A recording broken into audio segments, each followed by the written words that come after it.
Bueno, hoy día en nuestra reflexión vamos a ver otro milagro más de Jesús que está en este relato, en la cual Jesús sana a un paralítico.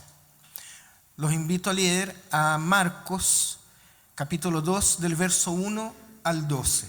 Marcos 2 del 1 al 12. Dice así: unos días después, cuando Jesús entró de nuevo a Cafarnaúm, corrió la voz de que estaba en casa. Se aglomeraron tantos que ya no quedaba sitio ni siquiera frente a la puerta mientras él les predicaba la palabra. Entonces llegaron 4 hombres que le llevaban un paralítico. Como no podían acercarlo a Jesús por causa de la multitud, quitaron parte del techo encima de donde estaba Jesús y luego de hacer una abertura, bajaron la camilla en la que estaba acostado el paralítico. Al ver Jesús la fe de ellos, le dijo al paralítico: Hijo, tus pecados quedan perdonados. Estaban sentados allí algunos maestros de la ley que pensaban: ¿por qué habla este así? Está blasfemando. ¿Quién puede perdonar pecados sino solo Dios? Y en ese mismo instante supo Jesús en su espíritu que esto era lo que estaban pensando estos hombres. ¿Por qué razonan así?, les dijo. ¿Qué es más fácil, decirle al paralítico: tus pecados son perdonados, o decirle: levántate, toma tu camilla y anda? Pues para que sepan que el Hijo del Hombre tiene autoridad en la tierra para perdonar pecados, se dirigió entonces al paralítico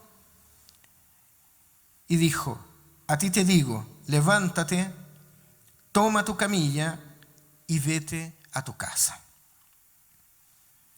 El hombre se levantó, tomó su camilla enseguida y salió caminando a la vista de todos.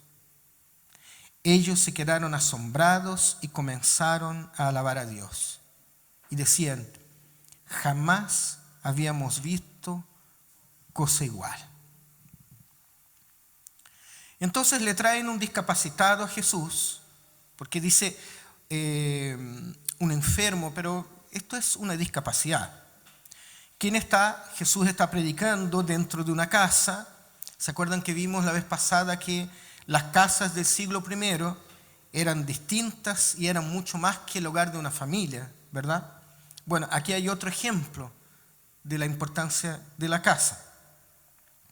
Y de hecho es probable que esta casa sea la misma casa, la casa de Pedro, donde Jesús sanó a la suegra de Pedro. Esta probablemente es la casa de Pedro y Andrés. Jesús ha estado visitando las aldeas vecinas, recorriendo Galilea, pero aquí ha vuelto a la casa de Capernaúm. Capernaúm o Cafarnaúm es un pueblo pesquero que está a las orillas del mar de Galilea. La noticia del retorno de Jesús hace que mucha gente se congregue de nuevo junto a la puerta de la casa. El relato afirma que entonces no hay espacio suficiente para toda la gente que escucha a Jesús.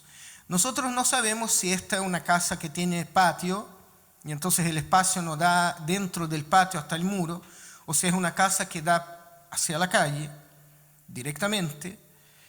Pero lo que sí el texto deja muy claro es que simplemente no hay espacio para pasar con una persona, o sea, no hay espacio y menos para pasar con una persona en camilla.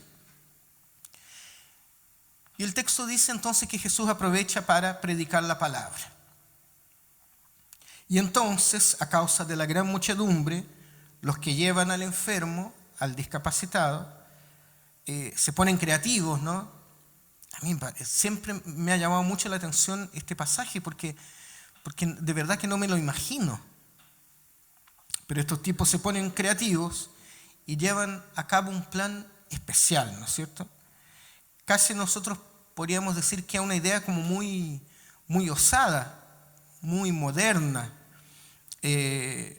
Los hombres ofrecen al discapacitado la posibilidad de llegar hasta Jesús subiendo al techo de la casa y desde allí hacer un forado o abrir, no sabemos también, habían dos tipos de casa en ese tiempo y una de ellas estaba hecha con, ¿cómo se llama? Como las casas de campo acá, como de adobe. Entonces efectivamente había que hacer un forado, picar, romper para pasar el hombre.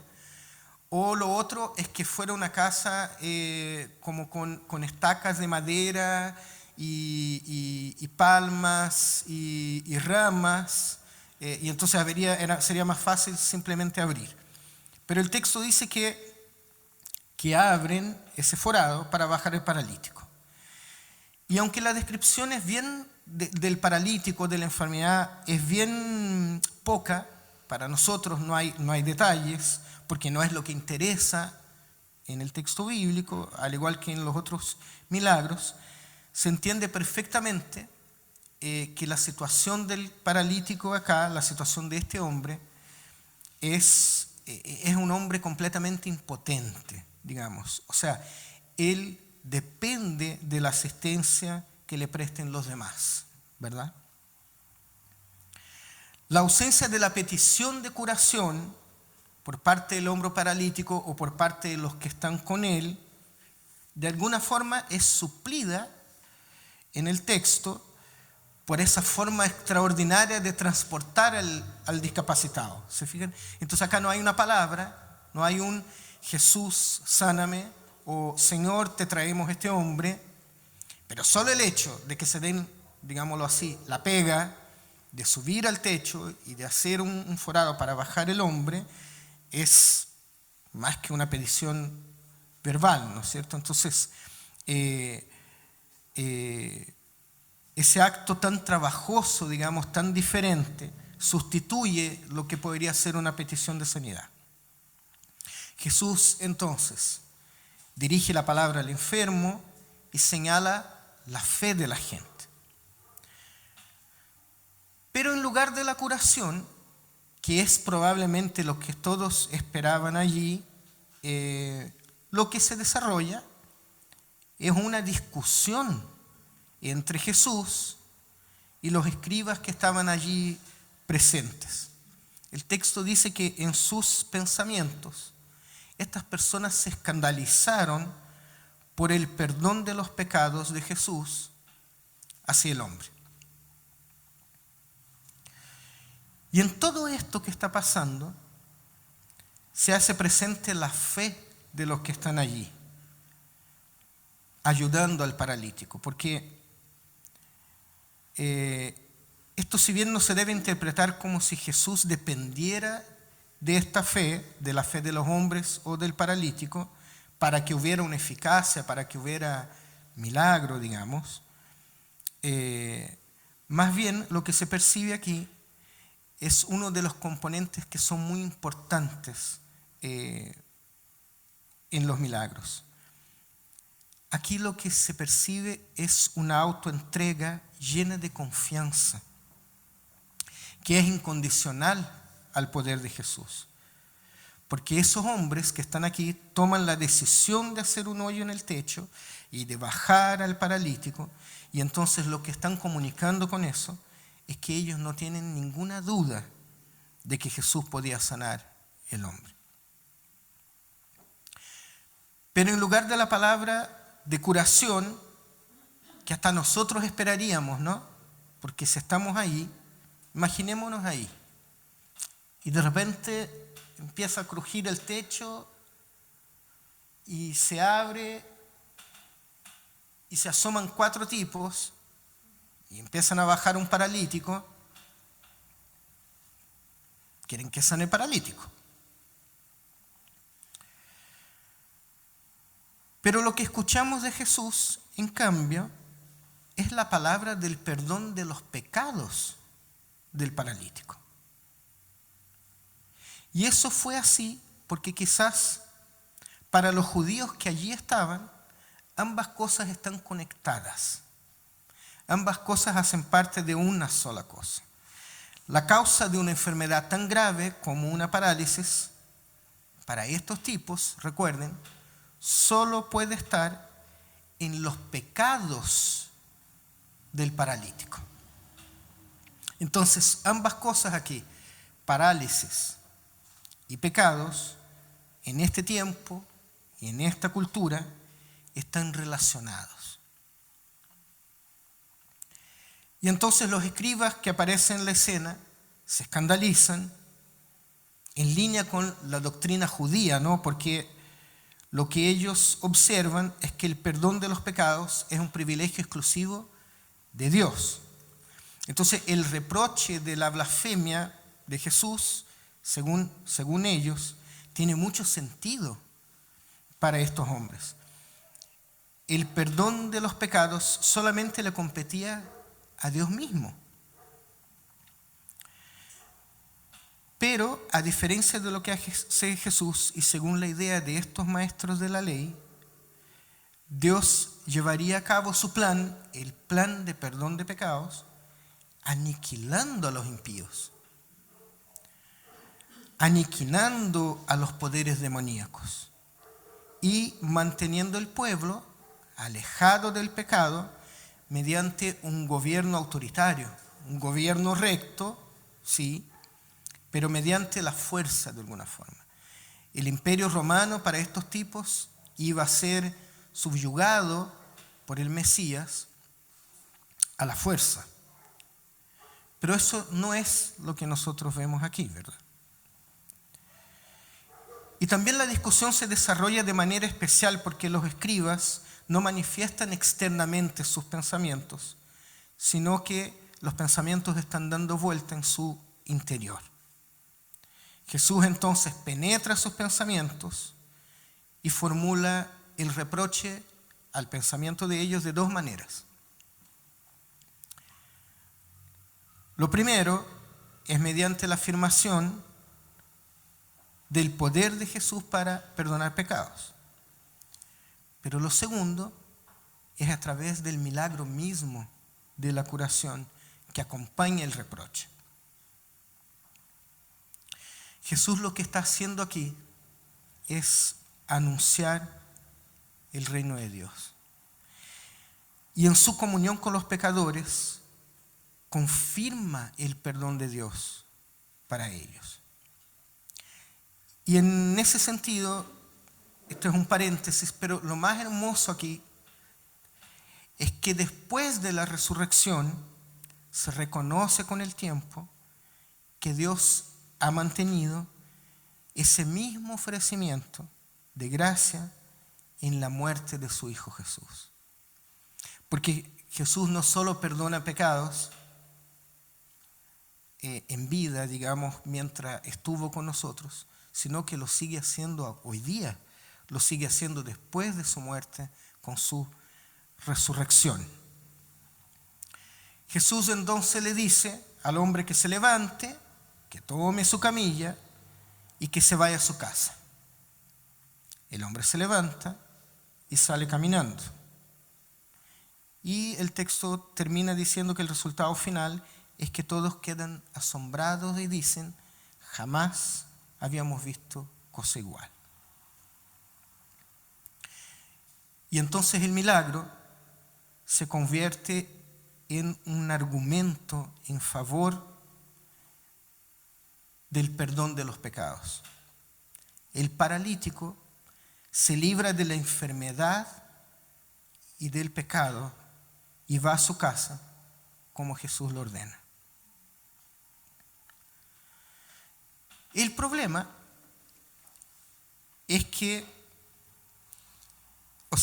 el problema que tienen estos hombres, estos maestros de la ley, y que puede ser el mismo problema que nosotros podemos tener hoy día, y esa es la clave del texto, eso es lo que quiere enseñar el pasaje, es que a veces pareciera que hay algunos que parece que tienen placer en que las personas sean pecadoras. no consiguen alegrarse, sino que cuestionan el hecho de que las personas sean perdonadas. Entonces, de alguna forma, desconocen el poder de Jesús en perdonar pecados. Entonces, es como si estuvieran siempre poniendo los pecados de las personas por delante de la posibilidad de que Jesús los perdone. Mire, querida iglesia, los actos de Jesús aquí no solo redimen al discapacitado de su condición, como si solo el problema físico y material importara, pero tampoco, por otro lado, redime al pecador solo de sus pecados, como si solo importara el mundo espiritual. Porque en Jesús los seres humanos son seres completos, que deben ser redimidos en su totalidad. Entonces, cuando hablamos del cuerpo físico o de lo material, aquí se va y se termina la enfermedad. Pero si hablamos de lo etéreo y de lo que es espiritual, del pecado, el hombre también ha sido libertado. Porque aunque estar enfermo o tener una discapacidad es terrible, no es lo peor que nos puede suceder. Porque el texto puede hablar de un paralítico que es sanado, pero eso no significa que él haya sido perdonado de sus pecados. ¿Cuáles son los pecados del hombre? Nosotros no sabemos. Pero sí sabemos que los pecados son las cosas que nos alejan de tener comunión con Dios, ¿verdad? Pero en cambio, fíjense, si soy perdonado de mis pecados, se restaura la relación con mi Creador, porque la liberación del pecado devuelve a nosotros la verdadera salud, que va mucho más allá, aquí en el caso, de ser paralítico. Y la verdad es que es impresionante el contraste entre el pecador que oye la palabra del Evangelio sobre el perdón y los legalistas y fanáticos de las obras que simplemente no pueden soportar esa palabra, como aquí. Porque para los maestros de la ley pareciera ser más importante discutir respecto a si Jesús tenía la autoridad para hacerlo que maravillarse con las palabras del mismo Jesús. Ahora miren, y esta es la principal enseñanza que quiero compartir con ustedes en esta tarde. El perdón de los pecados acontece solo por la gracia de Dios. El perdón de los pecados acontece solo por la gracia de Dios. Cristo no exige obras de satisfacción para perdonar nuestros pecados. Y fíjense, para perdonar no exige siquiera arrepentimiento. Cristo perdona. Cristo simplemente nos perdona. Y entonces todos nos preguntamos, porque, hermano, ¿qué me está diciendo? ¿No es necesario arrepentirse de nuestros pecados para recibir perdón de Dios? Porque esa es la pregunta que ahora todos tenemos en mente. Porque casi siempre hemos pensado que el arrepentimiento es necesario para recibir perdón. Como, digámoslo así, como si el perdón de Dios estuviera condicionado al arrepentimiento de nosotros. Pero según algunos pasajes bíblicos, como este aquí, de hoy día, Jesús perdona. Jesús simplemente aquí perdona. Y el arrepentimiento, ¿dónde quedó? ¿Dónde entra entonces, hermano? Ustedes me pueden preguntar. Y yo les voy a responder, pero con otra pregunta. Presten atención. ¿Puede alguien que ha conocido a Jesús y ha comprendido la grandeza de ser perdonado por Dios no arrepentirse de sus pecados?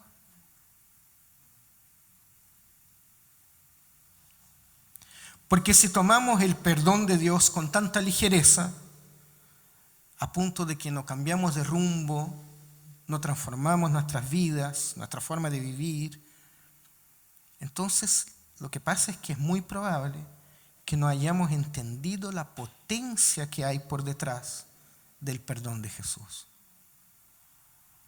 Y no entendimos entonces el camino de salvación que nace en Jesús.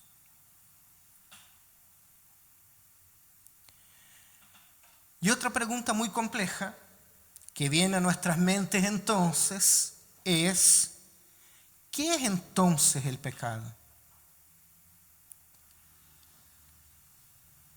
Porque uno quiere como una listita, ¿no? Hagamos la listita, como para chequear. Porque como que queremos, ok, ¿qué es pecado? ¿Qué son los pecados? ¿Por qué hacemos esa pregunta? Porque en el fondo lo que nosotros queremos es anotar los pecados para después chequear. Yo puse acá, como que queremos jugar a que somos justos.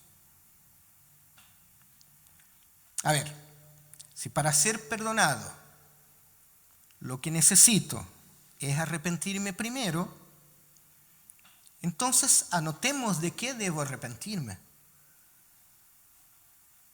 Y vamos tachando para ver si cumplo con los requisitos.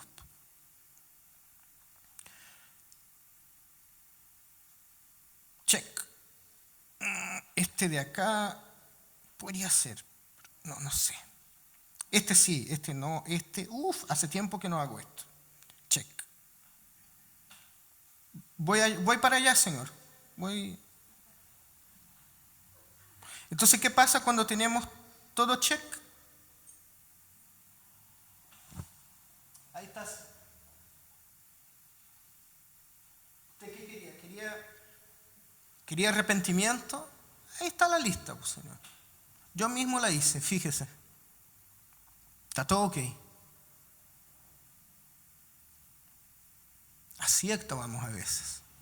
Cuando empezamos a poner nombre a los pecados, cuando empezamos a definir perfectamente los pecados, lo que estamos haciendo en realidad es que seguimos con el afán de que soy yo el que manda, no es Dios. Hago la listita, porque después con la listita le puedo mostrar a Dios y decir: yo sé que tengo el perdón de mis pecados de parte suya, porque yo estoy arrepentido de todos ellos. ¿Le muestro? Le muestro, pues si usted quiere le muestro. Entonces, de alguna forma, cuando pienso así, compro el perdón de Dios. Canjeo el perdón de Dios con la listita que tengo en la mano.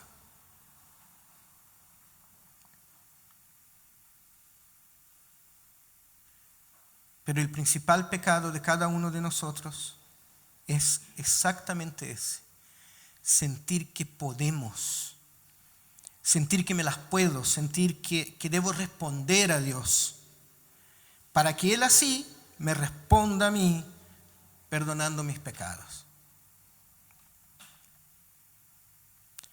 Porque a nosotros muchas veces de niños se nos enseñó que el amor de Dios es maravilloso, el amor de Dios es maravilloso, cuán grande es el amor de Dios, ¿verdad? Pero también se nos enseñó que hay que tener cuidadito mis ojitos lo que ven, cuidadito mis ojitos lo que ven, y cuidadito mis manitos lo que hacen, ¿verdad? ¿Por qué? Porque hay un Dios de amor, que muy de amor será, pero que mirándonos está.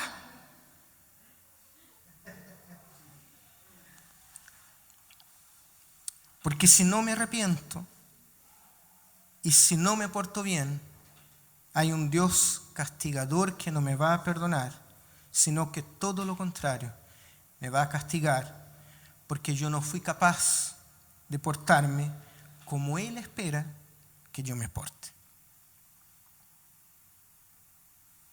Pero pensemos un poco. Si el perdón de Dios está condicionado a mi arrepentimiento, ¿no estoy anulando la gracia? Y entonces el gran problema a lo que nosotros llegamos bajo esta lógica de condicionamiento es que esa lógica anula la cruz, anula el sacrificio de Jesús. Entonces, más bien, yo quiero invitarlos en esta tarde a que veamos el arrepentimiento como una consecuencia del perdón. Porque el perdón de Dios nos desarma. El perdón de Dios nos cambia, nos transforma. ¿Cómo seguir siendo el mismo? ¿Cómo seguir siendo la misma si fui perdonado por Dios mismo? ¿Cómo no nos vamos a arrepentir de nuestros pecados cuando hemos entendido que Dios nos ha perdonado?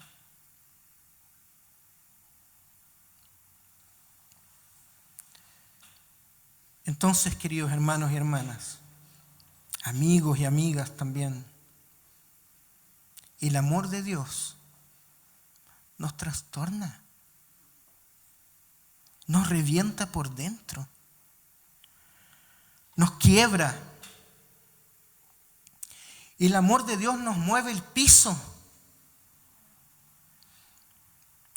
Y entonces nace el arrepentimiento. Y voy dejando el viejo hombre atrás. Y voy dejando el viejo hombre atrás. Y voy dando espacio a una nueva criatura. Pero no por mis propias fuerzas, o por mis propias fortalezas, o por la listita de check, sino que soy nueva criatura en Cristo Jesús. Y entonces me maravillo de todo. Me maravillo de lo simple. Me maravillo de la sinceridad. Me maravillo de la gracia de Dios para con nosotros. Y me entrego. los que hemos dicho en nuestras vidas: Señor, haz lo que quieras de nosotros. Señor, haz lo que quieras de mí, con todo lo que eso conlleva.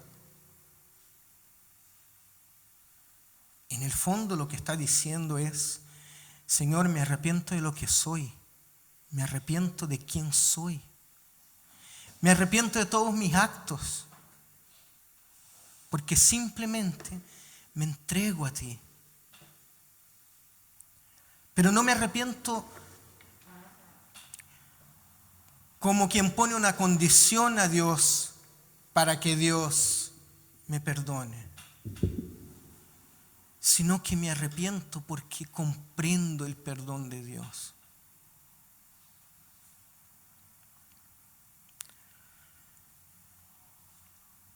Queridos, queridas, les digo algo, ya terminando.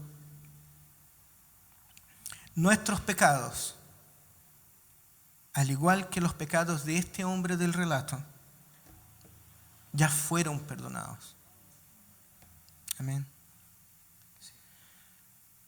Pero no porque nosotros canjeamos nuestro arrepentimiento por ese perdón, sino que somos perdonados simplemente porque Dios nos ama. Y nos ama con un amor que jamás lo vamos a entender.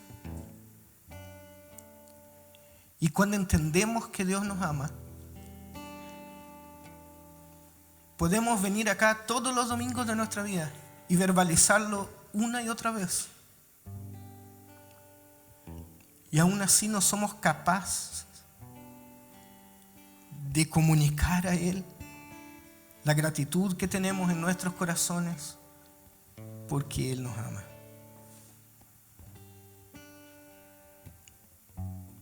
Dios no te pide nada a cambio para que seas perdonado. Pero el perdón de Dios sí te va a transformar, te va a cambiar y te va a llevar al arrepentimiento de tus pecados.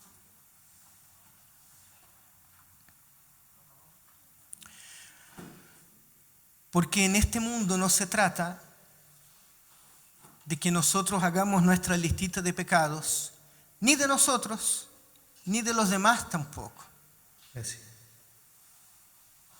Sino que más bien la vida cristiana se trata de que nosotros frente al Señor digamos: Señor, yo con mis pecados, Él con sus pecados, ella con sus pecados. Padre, ¿cómo hacemos para vivir en comunión? ¿Cómo hacemos para hacer iglesia?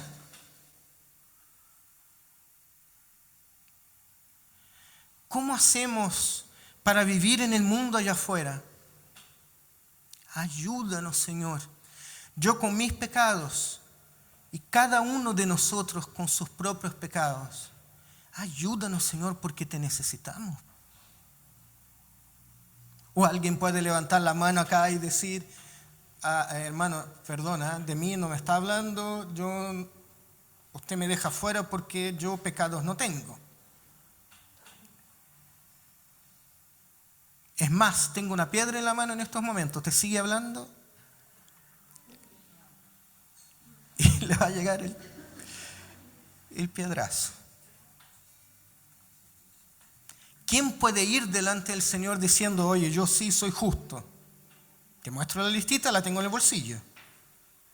Así que usted me da mi parte.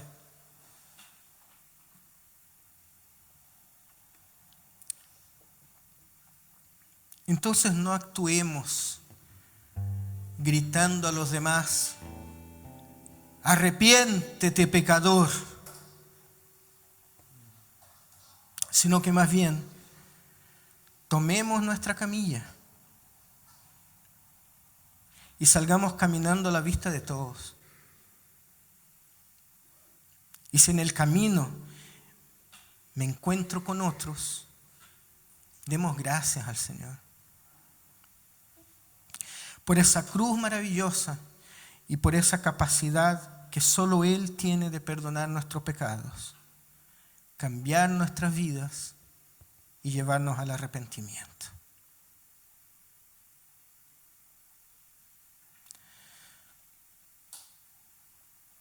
Querido Abba, querido Padre Celestial, Dios amado,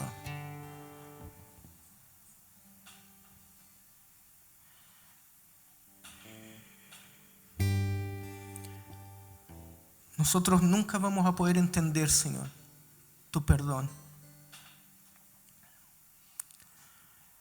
Quizás algún día, al fin de los tiempos, en tu presencia, lo vamos a entender a cabalidad. Pero mientras estemos aquí, en el día a día, con las situaciones que vivimos, no vamos a llegar a entenderlo, Señor. Pero ¿sabes qué, Señor? Aquí estamos, postrados ante ti, dependientes completamente de ti, maravillados, Señor, porque tú nos miraste un día como miraste a este hombre y simplemente dijiste: tus pecados son perdonados. Y sabemos que tú puedes hacerlo porque sabemos que tú eres Dios. Pero gracias, Señor, porque tú no condicionas tu perdón a nuestra justicia. No condicionas tu perdón siquiera a nuestra santidad, sino que te donas por completo, Señor. Porque cuando fuiste a esa cruz,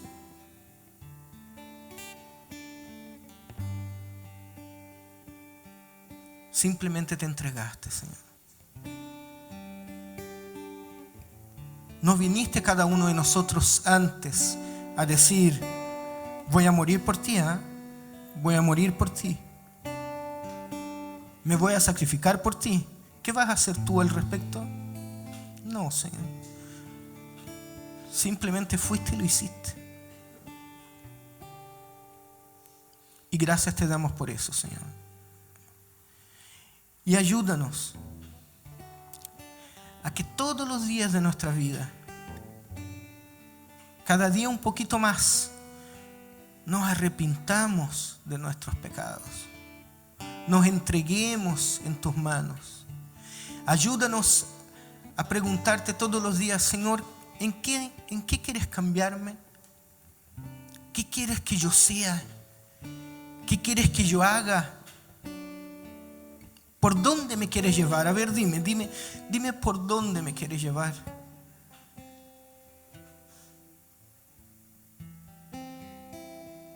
Porque con mi vida te queremos engrandecer, Señor. Te queremos glorificar. Y eso es lo más maravilloso de la fe cristiana, Señor. Que tú mismo eres el que nos capacitas para que podamos obrar en justicia. Gracias, Señor. En el nombre de Jesús. Amén.